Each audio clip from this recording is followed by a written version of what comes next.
Sides of a Story. Chapter 1. Virgil and Patton.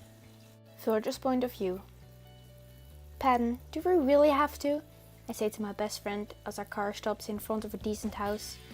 Aw, come on kiddo, it's not that bad, my friend Patton says as he parks the car.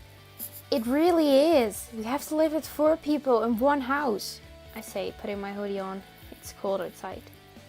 Look kiddo, I know you don't like meeting new people, but this is gonna be fun. I did some research on the house and you will have your own room, so you can be alone when you want to be. And if your anxiety level is too much for you to handle, I'm here for you, okay? Patton says as he puts his hand on my shoulder. I guess you're right. I mutter. Damn it, he's too good in talking me into things. We unbuckle our seatbelts and step outside. Finally, after 3 hours, we can stretch our legs again. Yes, finally my legs can move, Patton says as he jumps in the air.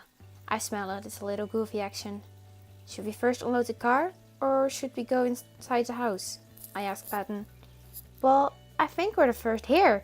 Let's discover the house first, Patton says as he pulls the house keys out of his backpack. Let's go, he yells as he takes me by the hand and runs towards our new home. As we reach the front door, I notice that it's bigger than I thought. Patton opens the door and we step inside. We walk through a little hall to end up in the living room. It looks very cozy. There's everything we need to start with, like a couch, a TV, a radio, a saloon table and more. Oh, it's so pretty!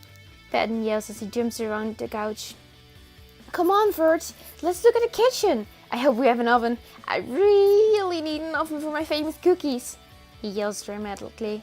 Ah, come on, Pat, chill, I say as I follow my hipper friend to the kitchen.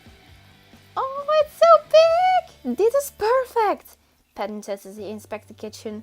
Hey, Pat, I'm gonna check upstairs. Do you want to come with me, or do you want to stay in your kingdom? I say as I grin at my childhood friend. Coming, Verge! Patton yells as he walks towards the stairs.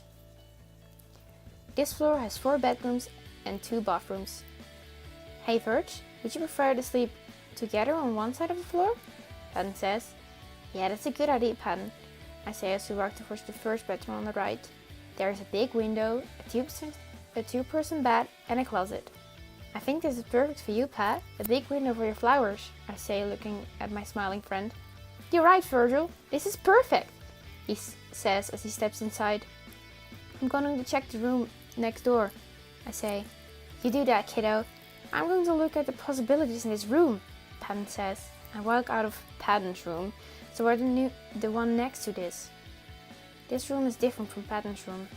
There's a king-size bed with black details, a smaller window, but there are 2, and a closet. Well, I certainly like the black details, I mutter. They're really you, kiddo, Patton says, and I jump up from his voice. Patton! I yell at my friend. Sorry, I didn't want you to be spooked, he says as he points out my ghost keychain. I was on the point of making a witty remark as Patton's phone started to ring.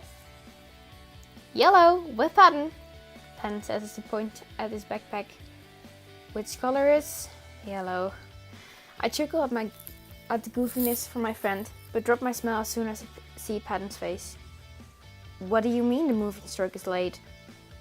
What is late in your eyes? A day? You mean that they're coming tomorrow? Okay, bye. He hangs up the phone. Well, kiddo, we're lucky that we got some bags in the car, Patton says, trying to stay positive. About that, let's go get them before the others come here. I don't want to see them when we're driving our belongings in the house, I say, following Patton downstairs. You're right, kiddo. We can discover the attic later, Patton says, jumping off the last staircase. There's an attic? I ask. Yep, the owners of the house made it special for us. That's why we had to do the question list, Patton says as he walks towards our car. Now I'm curious, I mutter. Me too, kiddo, me too, he says as he runs towards our car. As I close the door behind us, I see a car coming towards us. Virgil, that must be our housemates, Patton says happily, looking at me. He drops his smile as he sees my face. Come on, kiddo, I'm here. No anxiety is gonna change that, okay? He says as he lays his hand on my shoulder. Thanks, Pat, for everything, I say, thanking my friend, who is more like a brother than a friend. This was the first episode of Sides of a Story. I hope you liked it, and if you want to read the original story, follow me on Wattpad. Links down below.